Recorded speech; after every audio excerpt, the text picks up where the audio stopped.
Meus amigos, a revelação vem aí, vão abrir o bico.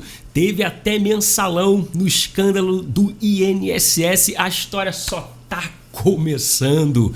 15 deputados ou parlamentares, deputados e senadores receberam a mesada, segundo a investigação. Agora vai acabar qualquer negócio, porque a investigação começou lá em 2019, no governo Bolsonaro, então é o Bolsonaro. Tá bom, eu fico imaginando o Bolsonaro sentado à mesa com uma quadrilha, organizando uma quadrilha para poder levar propina pro irmão do Lula. E para CONTAG também. CONTAG que é a paixão do MST e do Lula.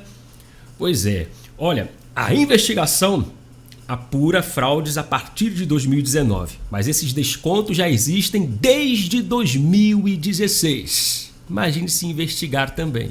E quando chegou em 2019, esse valor dos descontos caiu, foi diminuindo, oscilou, mas quando chegou o Lula de novo em 23, o troço, conhece a montanha-russa? Olha a curva,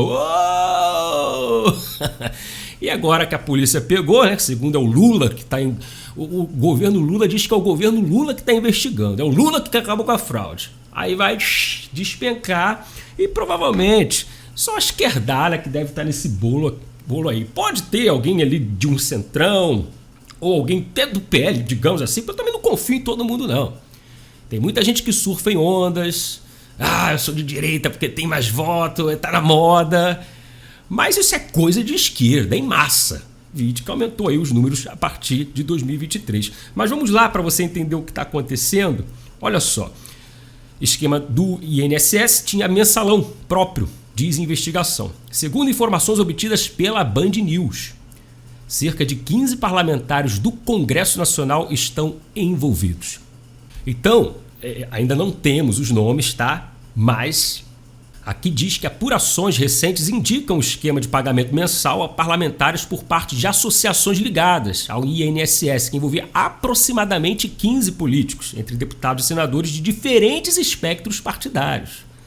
A informação da Band News, como nós falamos, a quantia média, conforme relatos de fontes próximas à investigação da PF, seria de R$50 mil por mês, destinada a cada um desses representantes. O papel desses políticos seria garantir que pessoas de confiança fossem inseridas no quadro do INSS. Eles também facilitavam contatos estratégicos entre dirigentes dessas associações e os principais gestores do órgão. O objetivo era exercer pressão e viabilizar a cooptação de membros da alta administração do INSS, criando facilidades para a obtenção de dados sigilosos mediante suborno. Olha, nessa altura deve ter muito deputado tremendo. Os que estão envolvidos, quem está envolvido sabe, já está cagando, desculpa aqui a expressão, mas está se borrando, porque vai pegar, vai chegar. E com acesso às informações sensíveis, como o CPF, endereço e nome completo de beneficiários, as associações envolvidas conseguiam realizar fraudes que estão sendo denunciadas atualmente. A investigação da PF destaca que a atuação desse grupo político era articulada no interesse direto dessas entidades. Aqui que está a questão.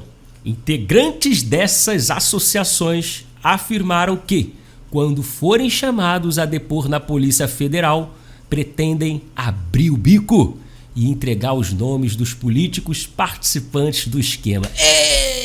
Tô ansioso. Aí vem falando do caso, você já conhece, olha esse escândalo do INSS, hein? De fato, uma indústria. O que será que vai acontecer?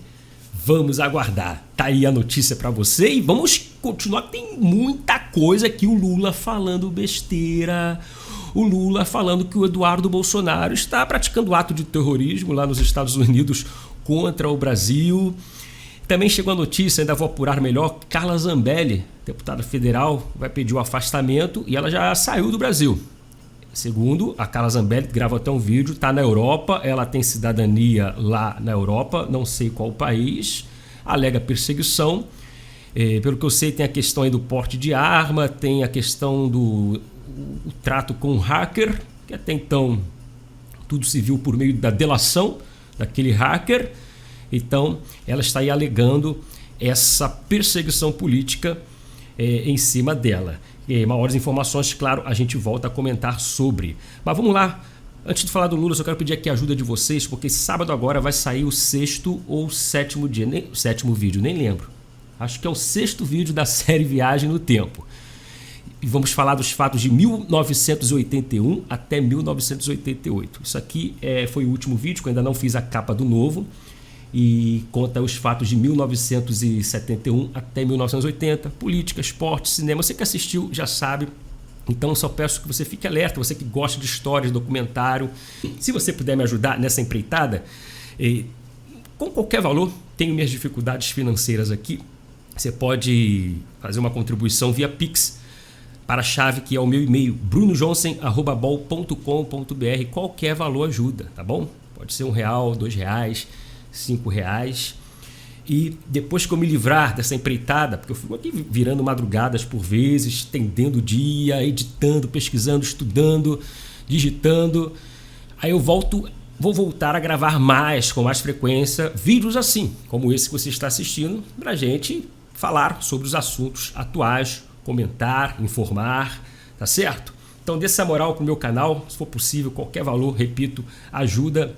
brunojonsen@bol.com.br, tem um QR Code aí também. E desde já, meu muito obrigado e que Deus abençoe a todos. Vamos lá falar do Lula, porque, olha só. Lula diz que a atuação de Eduardo Bolsonaro nos Estados Unidos é prática terrorista e critica Trump por ameaças a Moraes. Lula afirma ser inadmissível o governo dar palpite em decisões do STF em relação ao governo norte-americano. O presidente Lula classificou como inadmissível a postura de um chefe de executivo dar palpite sobre a decisão da Corte Suprema de um outro país. Olha aqui. Perdão, se você concorda ou não concorda, silencie, porque não é correto você dar palpite. Não é correto você ficar julgando as pessoas, disse Lula no Palácio do Planalto. Primeiro, Lula, o Trump, ou o governo norte-americano, não está dando palpite. O ofício que ele enviou para Moraes foi um alerta para sanções. E ele não é contra decisão judicial aqui no Brasil. O problema é que Trump, porque lá tem leis, é diferente daqui, é decisão de Moraes contra empresas norte-americanas ou pessoas, cidadãos residentes dos Estados Unidos, onde já se viu um presidente ou um juiz de um país querer punir alguém ou uma empresa em outro país. Quer fazer isso? Se o Moraes acha que a empresa lá está agindo errado, ele tem que entrar no Tribunal Penal Internacional com ação em Haia ou por outros meios legais que existem. Ponto. Daqui a pouco o Moraes vai mandar uma ordem lá para o Congresso norte-americano ou para a Justiça dos Estados Unidos. Olha, eu ordeno que destitui, aí tem que destituir o presidente Donald Trump do cargo. Ainda dou um prazo de 48 horas. Era o que me faltava. E se não cumprir 48 horas a ordem de tirar o presidente do poder, eu vou prender todo mundo. Vou mandar prender todo mundo. Era só o que faltava. Então é isso. Lula não é palpite. Não é se metendo na ordem aqui. É que o Moraes está dando ordem lá, na terra dos outros. Ele não é juiz de lá. E ponto final. E ele ainda diz, o Lula, que é lamentável que um deputado brasileiro, filho do ex-presidente, esteja lá convocando os Estados Unidos a se meter na política interna do Brasil. Isso que é grave. Isso que é uma prática terrorista, antipatriótica. Será que o Lula sabe o que significa terrorismo? É óbvio que sabe, eu não sei. Ele aplaude o Hamas aplaude ele aplaude Hezbollah, Jidá, etc. Estado Islâmico e Talibã ficam trocando confetes. Não, ele não está lá agindo contra o Brasil, ele está agindo contra o autoritarismo do Alexandre de Moraes. Se tiver punição, não é contra o Brasil, é contra a pessoa Moraes. E não é terrorismo colocar os Estados Unidos contra o país, não. Pelo contrário, ele está ajudando o país. Quem está promovendo caos no Brasil, nas instituições, são os próprios ministros. Essa ditadura toda que nós estamos vendo aqui. Não vou nem prolongar, já cansei de falar sobre isso. Então vamos lá, algumas notícias para a gente encerrar o vídeo. Vamos ver o que a mídia a mídia tradicional, inclusive Globo, Estadão, estão falando aí desse desgoverno Lula. Lula tem recorrido a malabarismos para tapar buracos no orçamento, diz o Globo. Editorial critica a gestão do petista e alerta para riscos fiscais com empresas deficitárias. Lula só tem a reeleição como prioridade, diz Estadão. Editorial critica a política fiscal do governo e vê risco de colapso do arcabouço fiscal até 2027. Engraçado que o logo do governo Lula, desde quando ele ganhou a eleição, segundo o TSE ganhou e tal, é reconstrução do Brasil, reconstruindo o Brasil. Mas se reconstrói com colapso, ele não pegou o Brasil assim. Pelo contrário, pegou o Brasil no azul. E quando fala que ele só pensa em reeleição, ou tem como prioridade, é porque ele está pouco se importando com o rombo, com a responsabilidade fiscal e tapeando o povo com programas sociais que geram gastos também, para iludir o pobre mais uma vez, como sempre. Olha, eu estou te dando. Olha aí, você vê que Lula chamou em entrevista, enalteceu o governo e apostou em pacote social e critica bolsonarismo. É o que tem para fazer. Isso parece até que é de propósito. E isso é estratégia do Lula também. Ele pega um país, ele faz questão de destruir de propósito, arrumar problemas, para depois entregar soluções. Aí o cara começa a passar dificuldade financeira, perde o emprego, tá tudo caro, chega o Lula, toma um programinha, toma um cartãozinho, toma 10 reais, toma 20 reais. Aí ele começa na televisão, na internet, falar, olha, eu tô dando comida pro pobre, eu sou o único que faço pelo pobre. Ah, claro, criou um pobre, botou o cara na pobreza e tá dando farelo e migalha. E tem gente que aplaude e tem gente que gosta. E é o pior. Então esse é o desgoverno Lula. Malandro que só destrói para oferecer migalha. Vamos lá. Olha isso. Justiça manda soltar MC Pose do Rodo. Juiz critica a polícia e livra cantor que responde por apologia ao crime. Deve ser aquele negócio que o Lewandowski disse um tempo atrás. A polícia prende mal, não é? Prende mal. E bora soltar. Mas aí o que nós vemos aqui? Presta atenção. Empresas em nome da mulher de MC Pose do Rodo lavaram 250 milhões de reais para o Comando Vermelho. Parte dos recursos que iam para as contas bancárias de Vivi Noronha era utilizada para a compra de armamentos e drogas. Aí, agora eu quero ver que era aquela Talíria Petrone do PSOL, que estava quando o Pose foi preso. E perseguição, preconceito, estão criminalizando a cultura da favela, o funk, a música. Não, ele não foi preso por isso. Aí ela ainda escreveu. Tem que prender quem está financiando o crime organizado. Não é porque ele canta a cultura da favela, essas porcarias todas aí que eles chamam de cultura, só pode ser. O que tem lá? Eu sei que tem pessoas do bem, honestas, que não têm condições de sair de lá e são reféns. É uma cultura, virar refém, etc. Seguir aquilo. Criança ser treinada para fazer o que estão fazendo hoje, os criminosos. Eu saiba, essa é a cultura, mas vamos lá. Tá? Ela diz que é o funk, é a música. Não. Então, já que é para pegar quem financia, tá aí. Tá aí. Já pegou. Só que a justiça mandou soltar. Mas daqui a pouco vai voltar para cadeia. Questão de tempo. Vamos lá para encerrar o vídeo. Isso aqui, olha só quem está indo preso enquanto criminoso lava dinheiro para o crime organizado, para compra de armamento e drogas.